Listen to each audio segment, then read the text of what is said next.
తెలిసిపోతుంది అనమాట. ఎక్కడెక్కడ మనకి చూస్తే కనుక డిజిటల్ ఎలివేషన్ మోడల్ అంటాము, డెమ్ అంటాము.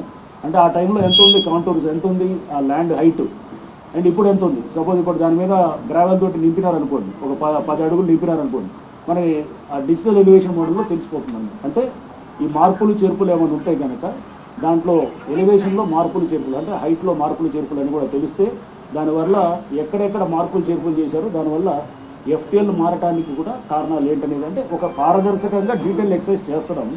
చేసి ముందు ఒక ఎఫ్టీఎల్ అనేది డీటెయిల్గా మార్చేసి, లేకపోతే ఏమవుతుందంటే కొంతమంది ఎవరైతే కనుక నింపినారో వాళ్ళు సేఫ్ అయిపోతారు, నింపని నుండి వాళ్ళ వైపు వాటర్ వచ్చేసి అదంతా వాళ్ళు వాళ్ళ ఏరియాలో ఎఫ్టీఎల్ అట్లా, అంటే ఒక స్క్యూడ్ ఇది రావడానికి అవకాశం ఉంది. కాబట్టి ట్రాన్స్పరెంట్గా సైంటిఫిక్ పద్ధతిలో చేసేదానికి ఈ పద్ధతులు అవలంబిస్తున్నాం అన్నమాట.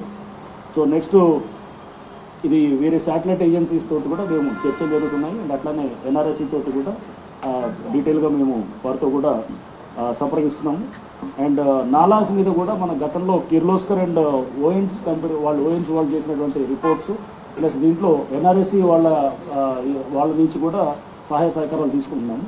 ఈ నాలాస్కి సంబంధించిన వాటిలో కూడా especially 3rd order and 4th order, అంటే 1st to 2nd ఆర్డర్ అంటే చిన్న కాలువలు ఉంటాయి అన్నమాట.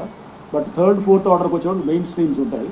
దాని విడ్త్ ఎలా ఉండింది అనే దాన్ని కూడా మనం విలేజ్ మ్యాప్స్ ద్వారా అండ్ అట్లనే ఇతర ఏది మనకి గతంలో చేసినటువంటి స్టడీస్ ద్వారా అండ్ ప్లస్ మనకి మెయిన్గా శాటిలైట్ ఇమేజెస్ ద్వారా కానీ లేకపోతే టోపో షీట్స్ ద్వారా కానీ కూడా గుర్తించడానికి ప్రయత్నం చేస్తున్నాం అన్నమాట.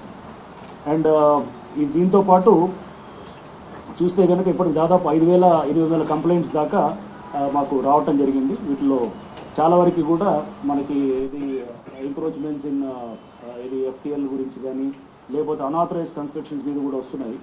సో అనాథరైజ్ కన్స్ట్రక్షన్స్ మీద కూడా హైడ్రాకి ఇప్పుడు అవతర్ దెన్ జిహెచ్ఎంసీ, అంటే అవుట్ సైడ్ జిహెచ్ఎంసీ చుట్టూ ఉన్న 27 మున్సిపాలిటీస్లో కూడా అనాథరైజ్ కన్స్ట్రక్షన్స్ మీద కూడా యాక్ట్ చేసేటటువంటి అధికారం మున్సిపాలిటీస్ యాక్ట్ ద్వారా మాకు సంక్రమించడం కూడా జరిగింది అనేది కూడా మీ అందరూ కూడా తెలియపరుస్తున్నాం.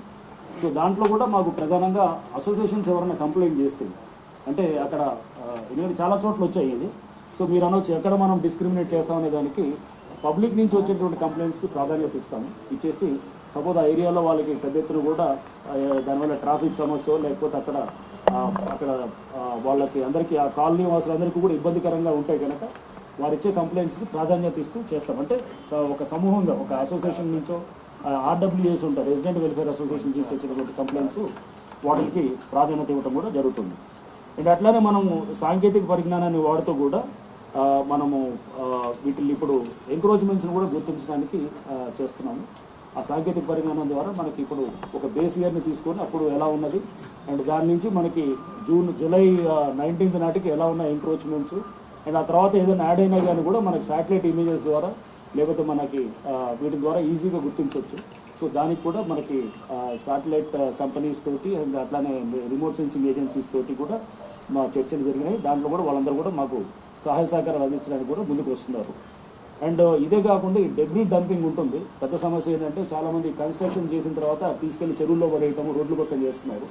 సో దీనికి కూడా ల్యాండ్ ఫిల్లింగ్ సైట్స్ కూడా ఎక్కడెక్కడైతే కనుక మనకి ఫిల్ చేయడానికి కొంత అంటే హాలో ప్లేసెస్ కొంత ఎక్కడైతే కాస్త మనకి క్రేటర్ లెక్క ఉంటాయో అక్కడ మనం ఫిల్ చేయడానికి కూడా అటువంటి ప్లేసెస్ని కూడా గుర్తించి ఆ ఏరియాలో డంప్ చేయడానికి కూడా ఒక ప్రయత్నం చేయడానికి కూడా మా వైపు నుంచి కూడా జరుగుతుంది. అండ్ ఇతర పార్క్స్, గవర్నమెంట్ ల్యాండ్స్ వీటికి సంబంధించి కూడా సాంకేతిక పరిజ్ఞానాన్ని వాడుతూ జియో ఫెన్సింగ్ చేయడానికి ఈ సంవత్సరంలో 2025లో మా వైపు నుంచి పూర్తి చర్యలు తీసుకోవడం కూడా జరుగుతుంది.